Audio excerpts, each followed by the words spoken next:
Huddle up, everybody. It's Knarbles coming back at you, this time with my 4-2-5 base defense walkthrough and review. And if you're new to my channel, this is just another installment in my College Football 26 base defense tutorial series and a follow-up video to my 4-2-5 playsheet build.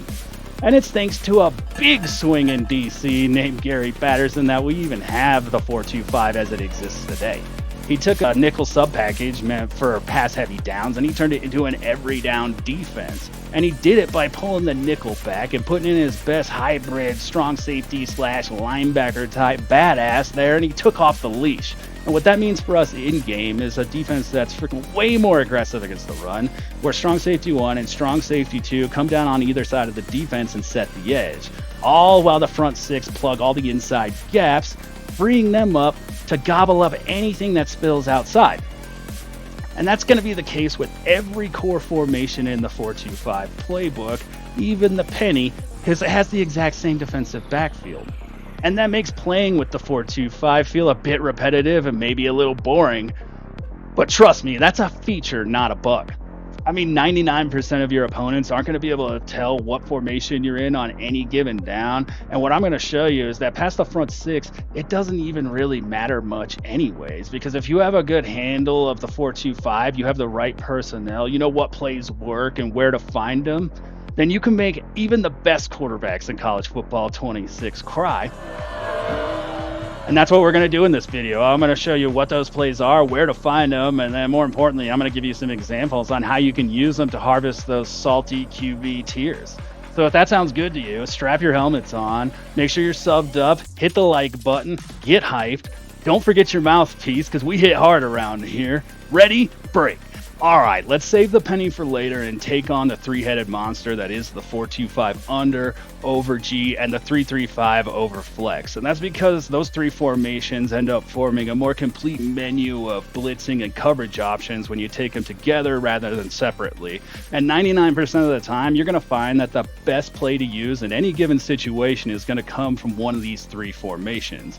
But when you're running them, you're going to want to keep one major thing in mind, and that's that the 4-2-5 under and over G are going to bring in your sub linebackers, while the 3-3-5 over flex is going to stick with your Mike and Will. But that means that you could potentially set your lineup so you're going to have 3 safeties on the field whenever you come out in the 4-2-5 formations.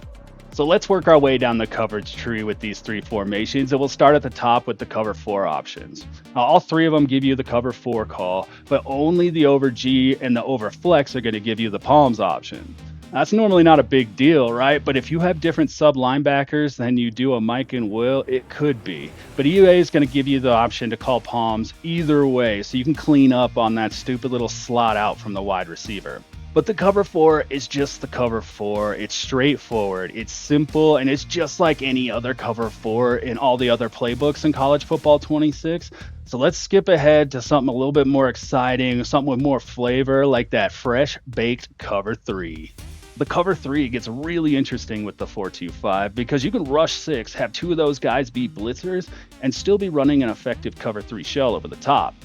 What this means is you're going to see a lot of blitzes coming from sneaky angles out of the same cover 3 look.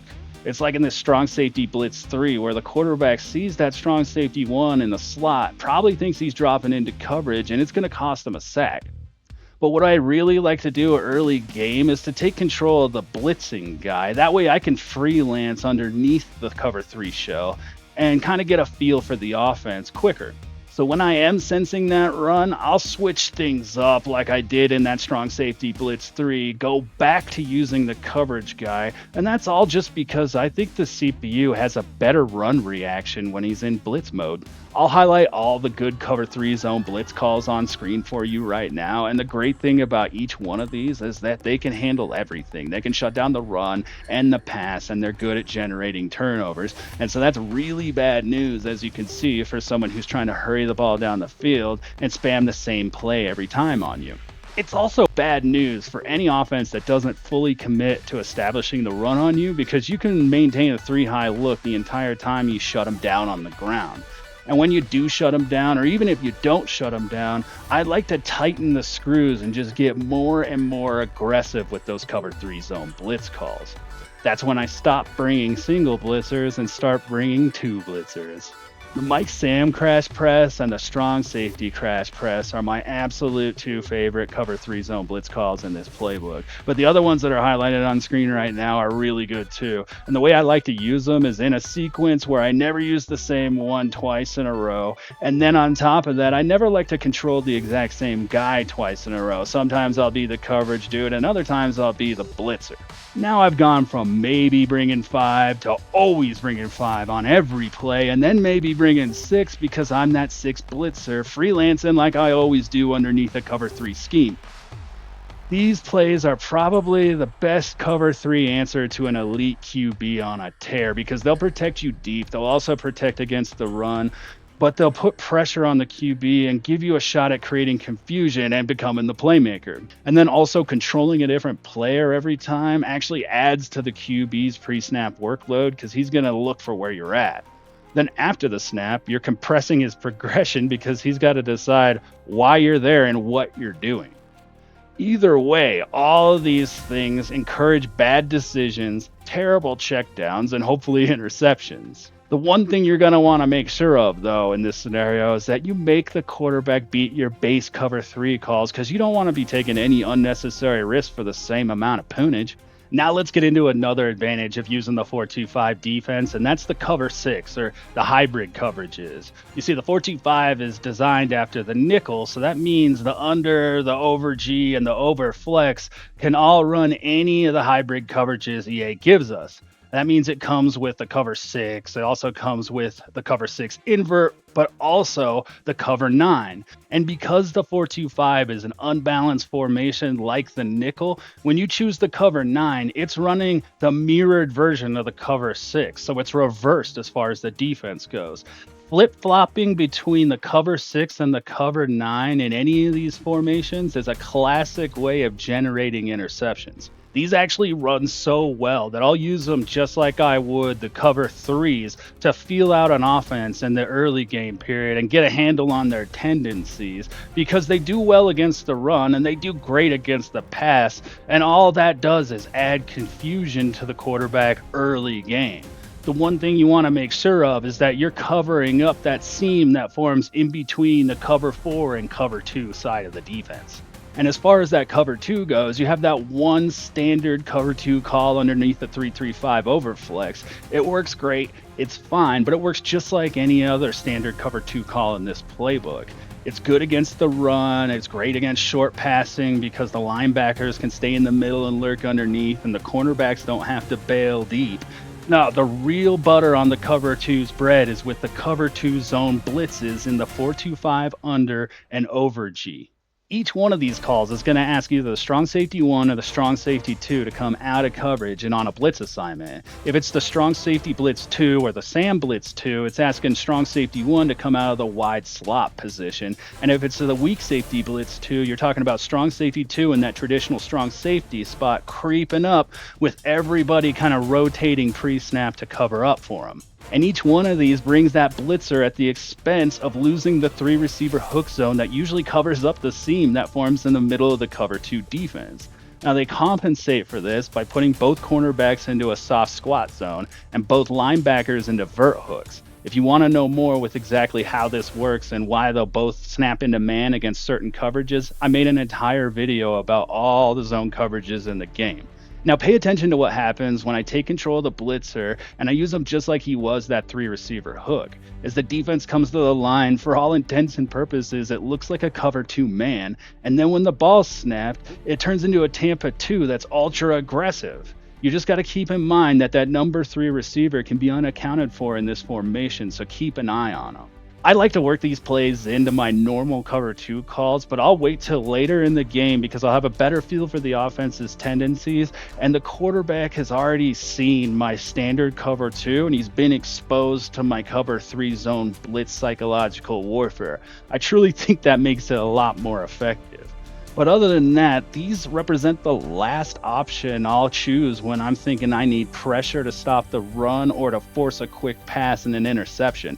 After that, I'm thinking man. But we all know how much of a gamble man coverage calls can be, so for that reason, I will use them early, but I won't use them a lot until later on in the game when I have a better handle of the offensive tendencies. Whether it's run heavy downs or heavy formations or even like a third and long, the reason why I'm in man, it's counterintuitive. It's usually to stop something through the air.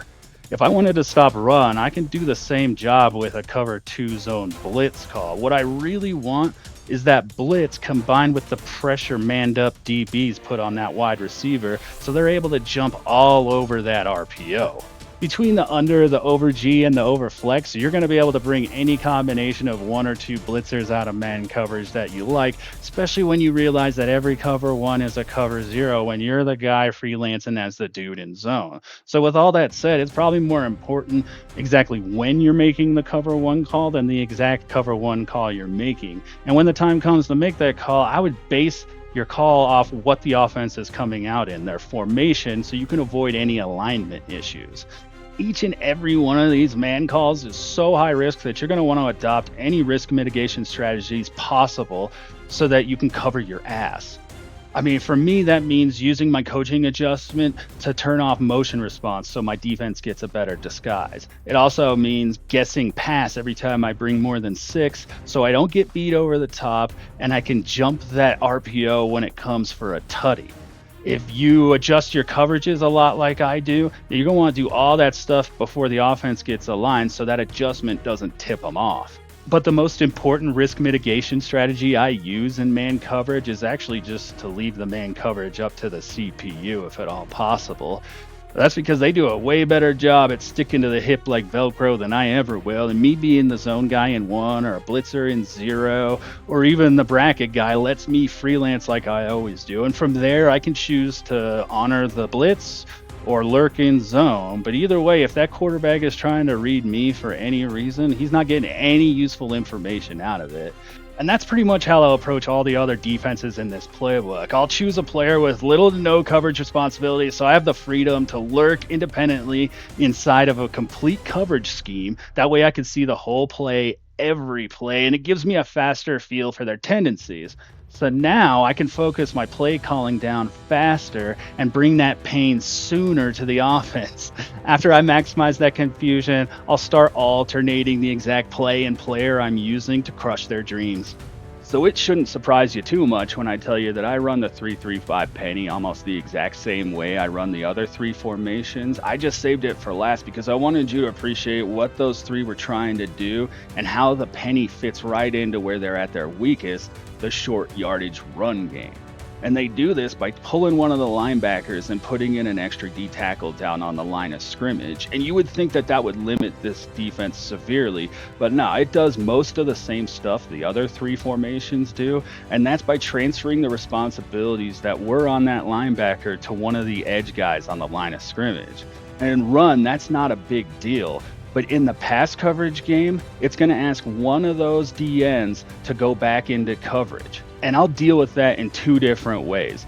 In man, I'll make sure I flip the defense so he's counting off on either the tight end or the halfback if possible, in the hopes that that guy's slower and that DN's going to be able to keep up with him a little bit better. And then in zone, I'll start out by making sure I flip the defense so he's on the short side of the field with less ground to cover and he's less exposed. But then as the game goes along and I'm in this situation again, I might reverse that call, and instead of letting him be the CPU on his own on the short side of the field, I'll user him and lurk underneath on a surprise quarterback.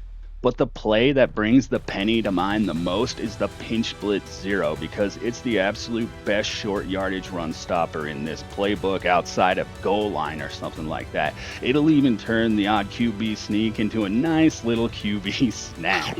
But a good offense, when they see this for a second time, is going to start to adjust by hitting the perimeter with a run or trying to rip off a quick pass. And one of the most rewarding and hilarious ways to stop an offense trying to run it to the edge on you is to call the corner blitz 2 right at that run. The cornerback gets a jump on the ball, and then also the whole side of that defense just collapses down on the play. It's freaking hilarious when you see it coming. But if the run smell is a little less pungent for you than it was for me on that play, the other options Penny has are good, safe options against the pass, and they're still really stout against the run. The wide variety of plays that the Penny is able to pull off is actually pretty incredible because it can run all the same stuff that the other three formations do. And that's why I was saying earlier that I'll treat it the same way as I do the other three formations and play precisely the same head games with the QB as I do with the others. It gives you both your cover four options in the quarter and the palms. It gives you all the cover three buzz and match options you could possibly ask for. And it also gives you a cover six and the cover nine. So you know what that means, Jims and Jills. Knarbles gonna be doing flips and shit. And the next thing you know, I'm gonna be getting an interception gift from that quarterback. The bottom line is the Penny's got your back in short yardage situations. So when the time comes, don't hesitate to use it and feel freaking comfy doing it. In fact, if you're new to the 425 playbook as a whole, I wouldn't hesitate and I'd feel comfy using it the next time I'm in my Ultimate Team or Dynasty. Because if you have experience and like using your nickel sub package, then you're going to have no problem adjusting to this playbook because for all intents and purposes, we're talking about the same defense here. The main difference is this defense in game reacts way more aggressively to the run, in my opinion, and it's populated full of a bunch of meanies. All right, Jizz and Jills, that's all I got. Now it's your turn. How do you use the 425? What are your tips and tricks? Shoot, what did I get wrong about the 425? Comment below. Bring it on. I want to start a community here. Thank you so much for watching this far. That's the best support you could ever show. If you still want to show more and you haven't already, like and subscribe. That's truly appreciated as well. I also have a Patreon if you want to go even further. I'm a one-man band here, and I try to get these out as much as fast, as high quality as possible. But the more financial support, the more time I can devote to it. So thank you guys so much. Truly appreciated. If you guys want to support me further, go to my Patreon. You can get more there. I have ad-free videos. I have all the play sheets for the defenses up and everything. All right, ladies and gentlemen, Jims and Jills, let's break this huddle on 3. 1, 2, 3. Ready?